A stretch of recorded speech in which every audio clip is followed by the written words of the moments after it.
Welcome back to the Deep Dive. Today we are attempting a bit of a magic trick.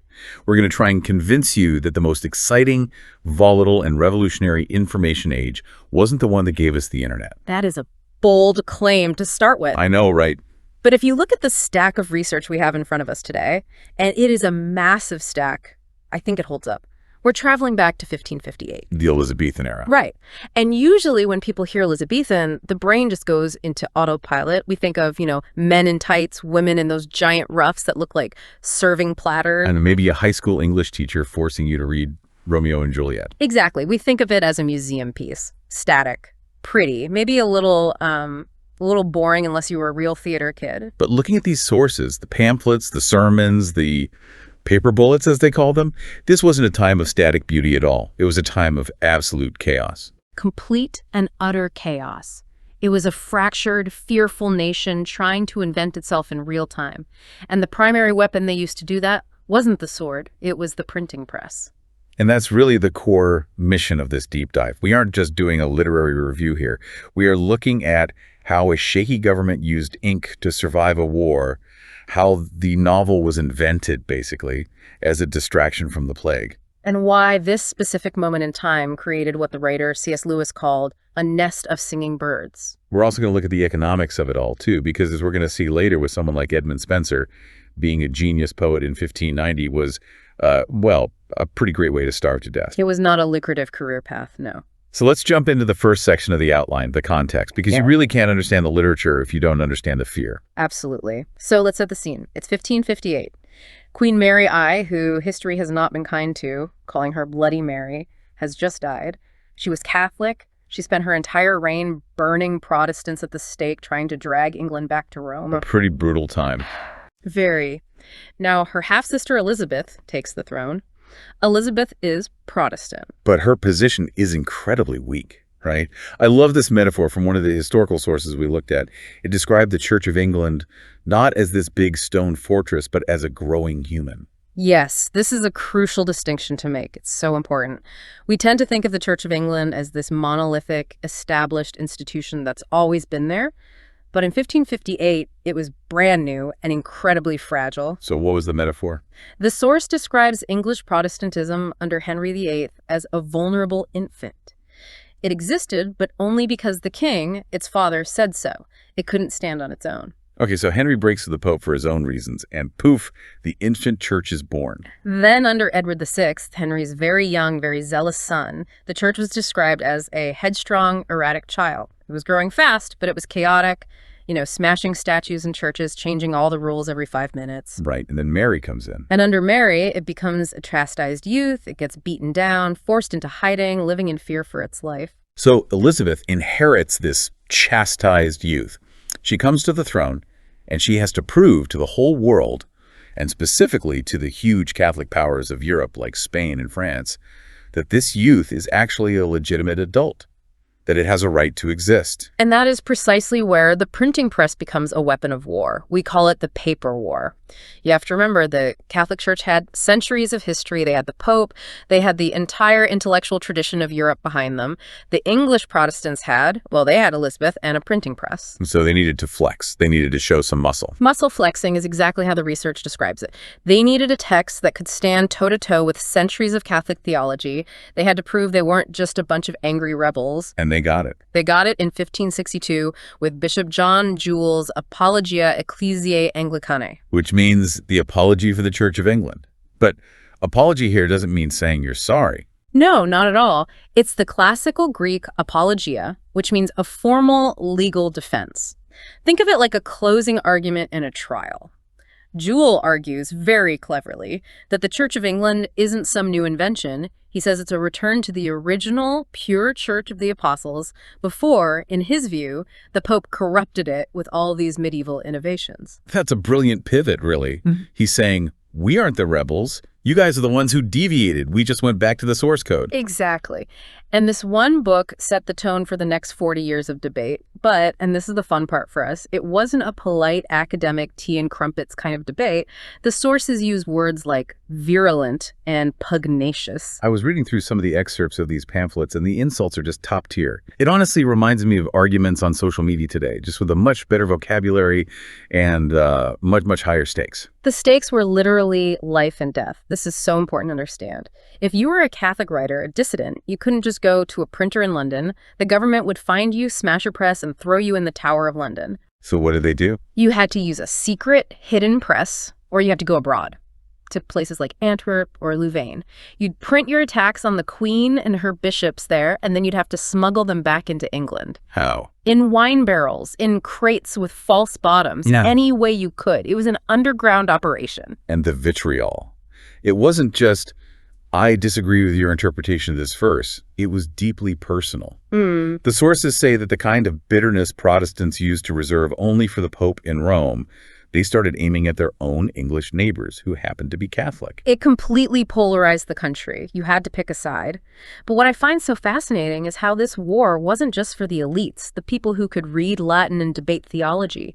The government knew they needed the common people on their side. Which brings us to my absolute favorite detail from the entire research stack, the Ballad of the Priest. I had a feeling you were going to latch onto this one. How could I not? It perfectly illustrates the difference between high-level propaganda and, well, low-level propaganda. Yeah. So Bishop Jewell is writing these dense Latin arguments for the intellectuals in Europe. Right, for the university crowd? But for the guy drinking ale in the tavern, they printed these things called broadsheet ballads. And you should explain what those were. They were basically just single sheets of cheap paper, sold for a penny. They'd print a song on it, usually set to a catchy tune everyone already knew.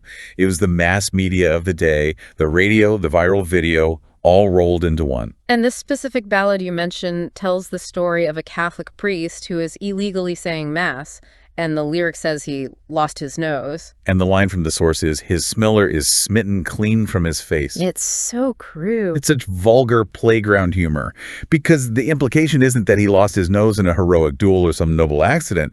It's syphilis. Right, the French pox, as they called it. So the argument being made to the common person isn't, the doctrine of transubstantiation is theologically incorrect, according to early church fathers. The argument is, look at this priest. He's so corrupt and lecherous and sinful that his nose fell off. It's incredibly effective. It completely demystifies the enemy. It makes them ridiculous. If you can get people to laugh at the priest, you've broken his spiritual power over them. It's a strategy we still see in political cartoons today 1,000 times over. But the Protestants had a problem. A big one. They were so busy, junking on the Catholics that they didn't see the punch coming from inside their own house. The enemy within. The Puritans. The sources call the Puritan threat more insidious than the Catholic one. Can you unpack that for us? Yeah. Why was the government more afraid of the guys who wanted more Bible, not less? Because the Catholics were, in a way, easy to identify. They were the other. They were often aligned with England's enemy, Spain. You could point at them and say traitor. But the Puritans, they were inside the Church of England. So they were on the same team, theoretically. Theoretically. They used the same Bible. They attended the same services. But they were sitting in the back of the church muttering that it wasn't enough, that the Reformation hadn't gone far enough. They wanted to purify the church of anything that looked even vaguely Catholic. Things like the fancy vestments for priests, the practice of kneeling for communion, even using rings in a marriage ceremony. And they were zealous. The sources call them insistent. They used the very same printing press the government had championed to launch their own attacks on the bishops, but from the left, effectively. So the poor Church of England is getting hammered by Catholics from abroad and Puritans from within. It's a classic case of the tool you created being turned against you. The printing press, which was supposed to unify the country under one Protestant identity, actually just gave everyone a megaphone to yell at each other. Which is the great paradox of any information age, isn't it? The more you print, the more voices you have, the less control you have over the narrative. The government eventually tried to crack down on printing entirely to silence the Puritans, but it was like trying to hold back the tide with a bucket. The technology was out. Speaking of what was being printed, this leads us directly to a massive misconception. If you ask the average person today what Elizabethans were reading, they'd probably say Shakespeare's sonnets or Marlowe's plays. And they would be, statistically speaking, completely wrong. Way, way wrong. The research we have says that the plays and poems were just the tiny tip of the iceberg. The vast majority of the iceberg of printed material was, and I'm quoting here, devotional and didactic. Edification. That was the buzzword of the day. It means building up the soul. So instead of true crime podcasts and celebrity gossip, they were consuming sermons. Sermons were the mass media event of the week, and the preachers were the absolute rock stars of the age. Men like Henry Smith, they called him Silver-Tongued Smith, or the Cambridge academic William Perkins. Their printed sermons sold more copies than Shakespeare ever dreamed of in his lifetime. And like any modern rock star, they had to deal with bootleggers. Talk to us about the noters. This detail is just amazing. This is such a cool glimpse into daily life. People were so desperate to capture the wisdom of these star preachers that they actually developed early forms of shorthand. One system was called charactery. They would sit there in the pews, frantically scribbling down the sermon, trying to get it word for word. They were live tweeting the sermon, but on paper. That is the perfect analogy, but here's the rub. They would take those notes, find a printer who was willing to publish it, and sell it. A sermon by the great Henry Smith, as heard by... Without asking Henry Smith for permission. Right.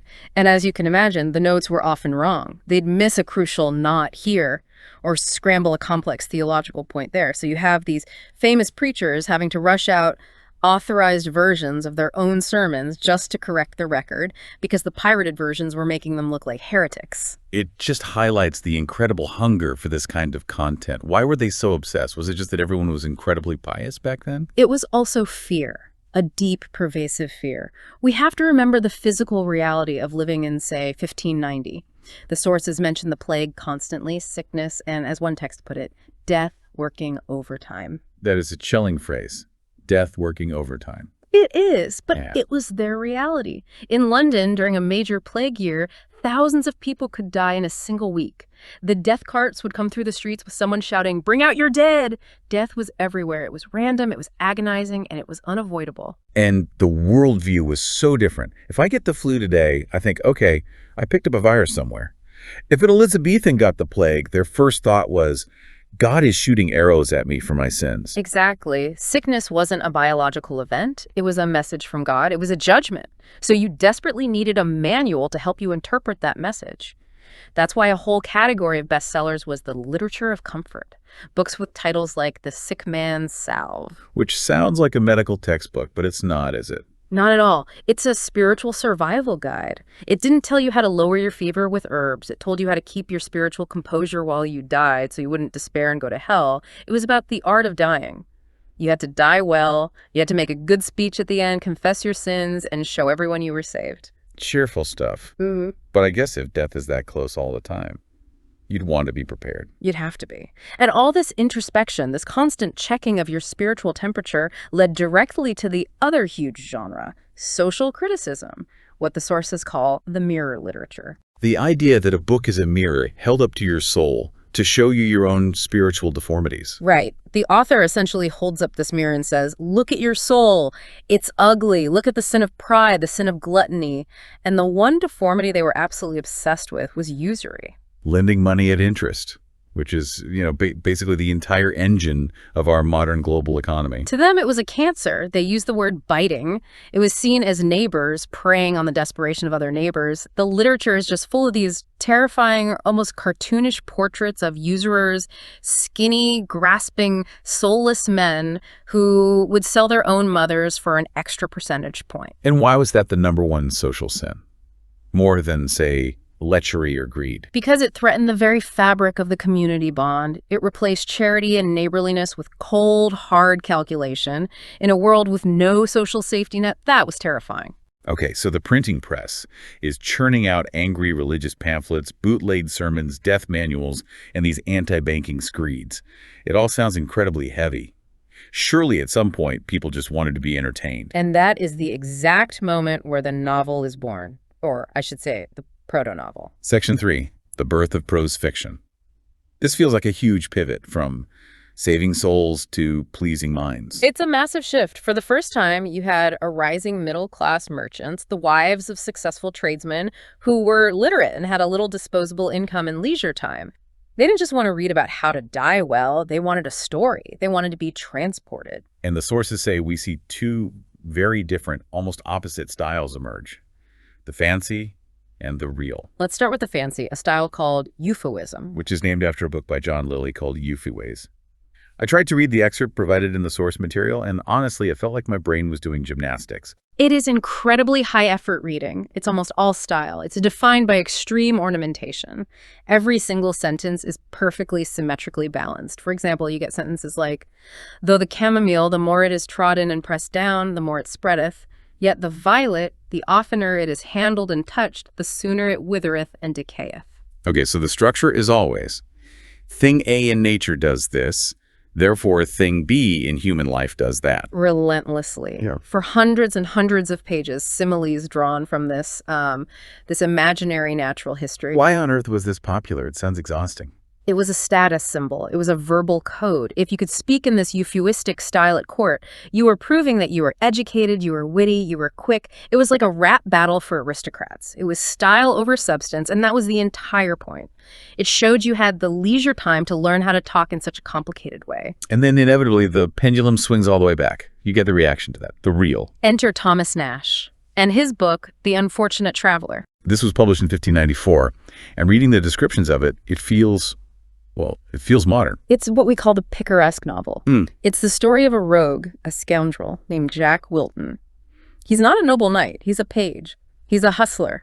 He travels all over Europe, scams people, witnesses bloody battles, gets into trouble. The sources say it's gritty and violent. It's extremely violent. And it's funny, it's got this dark, cynical humor. If euphuism is an art house film where everyone stares at flowers and whispers beautiful, balanced sentences, Then The Unfortunate Traveler is a summer action movie. yes, it's all fast cuts, loud noises, and street slang. It's visceral. And Nash basically wrote it to mock the highfalutin fancy style of Lilly and his imitators. Exactly. He was trying to prove that the English language could be dirty and real and energetic, not just perfumed and balanced. He brings the language down from the clouds and sticks it right in the gutter, and it's thrilling to read. But there was a third option, wasn't there? For the readers who didn't want the heavy lecture of a sermon or the mental headache of euphuism or the grime and violence of Nash.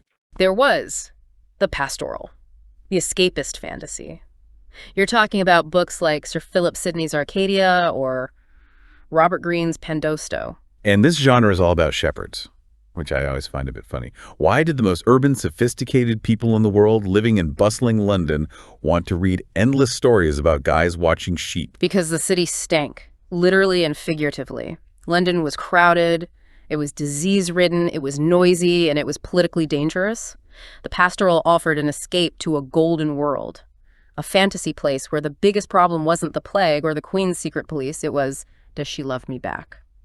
It's the Elizabethan version of cottagecore. That is a perfect analogy. It's an artificial simplicity. You know, real shepherds have to deal with wolves and foot rot and freezing rain. Pastoral shepherds just play the flute and complain beautifully about being in love. Which is the perfect segue to the flute players themselves. Yeah. The poets. Section 4. The nest of singing birds. This is the era that really defines English poetry for centuries to come. And the sources point out something really important.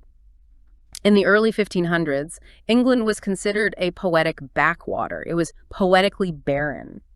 The Italians and the French, they looked down on the English language as a barbaric, clunky, ugly tongue. They thought you couldn't write truly great poetry in English. So how do they fix it? It sounds like they imported a piece of technology. That's a great way to put it. They imported the sonnet. Two courtiers, Sir Thomas Wyatt and the Earl of Surrey, traveled to Italy. They read Petrarch, the great Italian master of the sonnet, and they had this light bulb moment where they realized this is the machine we need to refine our language. I really like that idea of the sonnet as a machine. It's not just, spilling your feelings onto a page. It's a highly structured form. It's a logic engine. It's always 14 lines. The first 8 lines, the octave, set up the proposition or the problem. My love is like a storm and I am lost at sea. Then, the last 6 lines, the sestet have to resolve it, but her eyes are the calm stars that guide me home. And the crucial hinge between those two parts is the volta. The turn. That's the moment in line 9 where the poet has to shift their perspective or change their mind. It forces you to think clearly and logically because you have to fit this complex argument into a very small, very rigid box. It imposes an intellectual discipline on emotion. And the themes became almost obsessive. Unrequited love was the big one. The cruel fair lady. The woman is always beautiful, and she is always icy and unattainable. She has to be. The moment she says yes, the sonnet cycle is over. The poetry only exists in that gap between desire and satisfaction. It's all about the chase, not the catch. But writers like Shakespeare and Spenser, too, they took it further. They started using the sonnet to fight against time itself. This is the great immortality of verse theme. You see it in Shakespeare's most famous lines. Not marble, nor the gilded monuments of princes shall outlive this powerful rhyme. It's an incredible act of arrogance, isn't it? The poet is basically saying, you, my love, are going to get old and wrinkly, and then you'll be a skeleton in the ground. But because I wrote this poem about you, people will think you're hot forever. It is breathtakingly arrogant, but the thing is, he was right. Here we are, more than 400 years later, sitting here in 2026, discussing the Dark Lady. We don't know her name, but we know her description because of his sonnets. He won. He beat time. He preserved a moment of passion in the amber of his verse. There's one other technical innovation we absolutely have to mention, and that's blank verse. Because without it, Shakespearean drama would sound like a nursery rhyme. That's right. Before this period, serious poetry in English usually rhymed. And rhyme is very restrictive. It can force you into awkward syntax. You end up sounding like the cat sat on the mat. The Earl of Surrey, the same guy who imported the sonnet, also introduced unrhymed iambic pentameter. The famous dudum, dudum, dudum, dudum, dudum. The rhythm of the human heartbeat. It's brilliant because it mimics the natural cadence of English speech, but it just elevates it slightly, makes it more noble. It allowed Christopher Marlowe and then Shakespeare to write dialogue that sounded like real people talking, but also felt epic and profound. It unlocked the language for the stage. It let characters think out loud. But of course, every great party has a pooper. And in Elizabethan England, the pooper is almost always the Puritan. Section 5. Defending the art, and yes, the Puritans hated poetry. Why, though? I mean, I get hating the Pope. I can understand hating the public theaters because of the crowds and the crime and the disease. But why hate a sonnet? What did a poem ever do to them? They called it the mother of lies. Their logic was very, very binary. They would ask, is this story factually, historically true? No. Therefore, it is a lie. Therefore, it is a sin. Simple as that.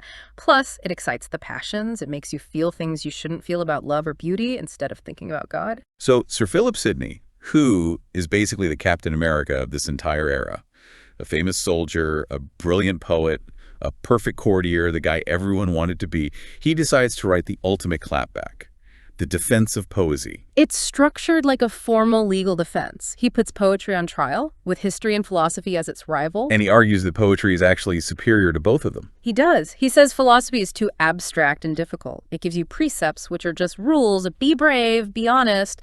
But rules are dry. They don't make you feel anything. You can know the rule and still choose to ignore it. Okay, so philosophy is too preachy. What about history? History, he says, is too tied to the ugly facts of reality. And reality is messy. In history, the tyrant often dies rich and happy in his bed.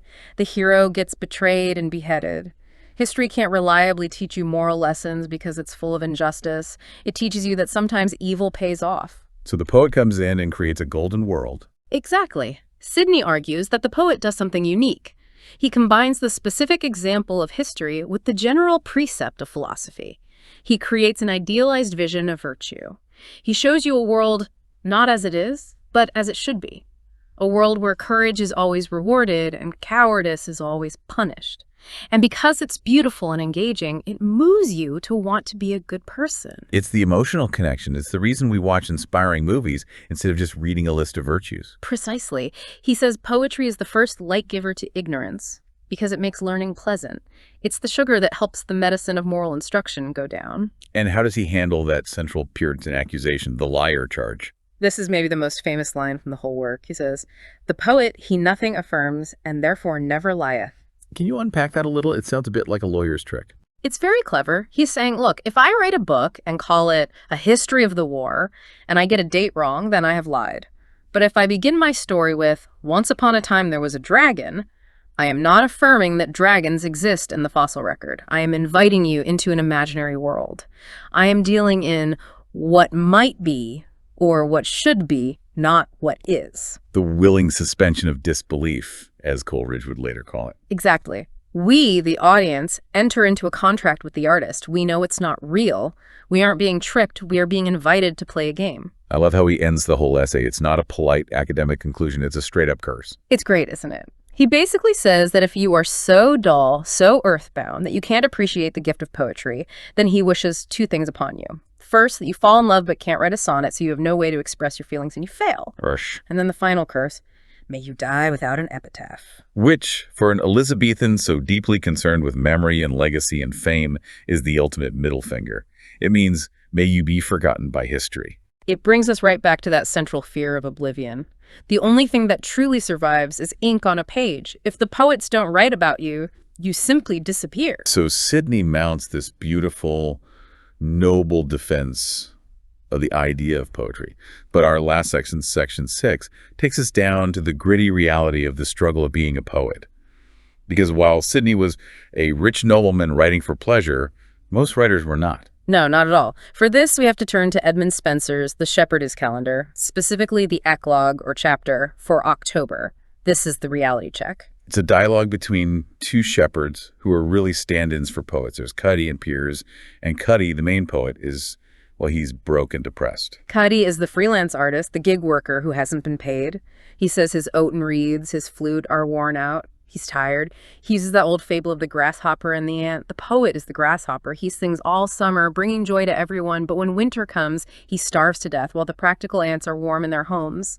And Piers, who is the idealist, tries to hype him up. He says things like, the glory is the reward. Don't worry about money. He's basically telling him, do it for the exposure. It really is the timeless exposure argument. Think of the fame, Cuddy. Think of the glory. You should write an epic poem about knights and battles. And Cuddy just shuts him down with this one devastating, cynical line. Maecenas is clad in clay. We probably need to explain who Maecenas was. Gaius Maecenas was the ultimate patron of the arts in ancient Rome in the time of Emperor Augustus. He was a rich, influential advisor who personally funded poets like Virgil and Horace. He allowed them to write their masterpieces, so his name became shorthand for any wealthy patron who values art and is willing to pay for it. So when Cuddy says Maecenas is clad in clay, he's saying the rich donors are all dead and buried. Exactly. He's saying that age is over. The aristocracy in Elizabeth's time was surprisingly cash poor. They spent all their money on those giant ruffs and ridiculously expensive clothes to impress the queen at court. They loved poetry, they loved being praised in poems, but they didn't actually want to pay for it. And this was Spenser's own life, wasn't it? It was. Spenser himself, the greatest poet of his generation, died in poverty. Thomas Nash, the brilliant prose writer we mentioned, also died in poverty. It's a tragic irony. They were creating the golden world that Sidney talked about in his defense, but they were living in the harsh, brazen world of debt and hunger.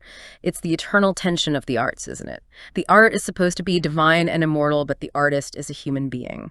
The ink may last forever, but the hand holding the pen needs to eat. And Spenser just captures that bitterness, that disillusionment perfectly. So let's try to bring it all together. We've traveled from the printing presses churning out furious anti-Catholic pamphlets to the noters frantically trying to bootleg sermons in church. We've seen the rise of the ridiculously fancy euphuism and the gritty, street-level realism of the first English novels. And we've heard the singing birds of the sonnet era, all trying to defeat time with just a bottle of ink and a sheet of paper. It was a genuine watershed moment. Before this era, English was, to the rest of Europe, just a minor dialect spoken on a rainy island. After this era, it was a language capable of holding the entire human experience, from the lowest joke to the highest philosophical thought. And it seems like it happened because of all the pressure, the religious fear, the political instability, the constant, desperate need to define who are we as a nation. Diamonds are made under pressure, and this literature was the diamond. It wasn't just art for art's sake. For them, it was art for survival's sake. I want to leave our listener with a final provocative thought, and it comes right out of Sidney's defense. We live in our own information age. We are absolutely drowning in data, in facts. Sidney would call that history. Yeah. And we are drowning in hot takes, opinions, arguments. Sidney would call that philosophy. But are we making enough space for poetry? And by that, we don't necessarily mean rhyming verse, but the golden world, the art, the stories, the songs, the films that simulates virtue and, as Sidney argued, actually moves us to want to be better people. It's very easy to consume raw information. It's very easy to get angry at the news cycle. It's much harder to sit down and let a work of art transform you. But Sydney would argue that's the only real way to escape the brazen world we actually live in. So next time you find yourself doom scrolling through an endless feed of data and opinions, maybe switch over to a novel or put on a piece of music and ask yourself the question, am I just killing time, or am I, just for a moment, helping to build a golden world? That's the question. Thanks for diving deep with us into the Elizabethan explosion. We'll see you next time.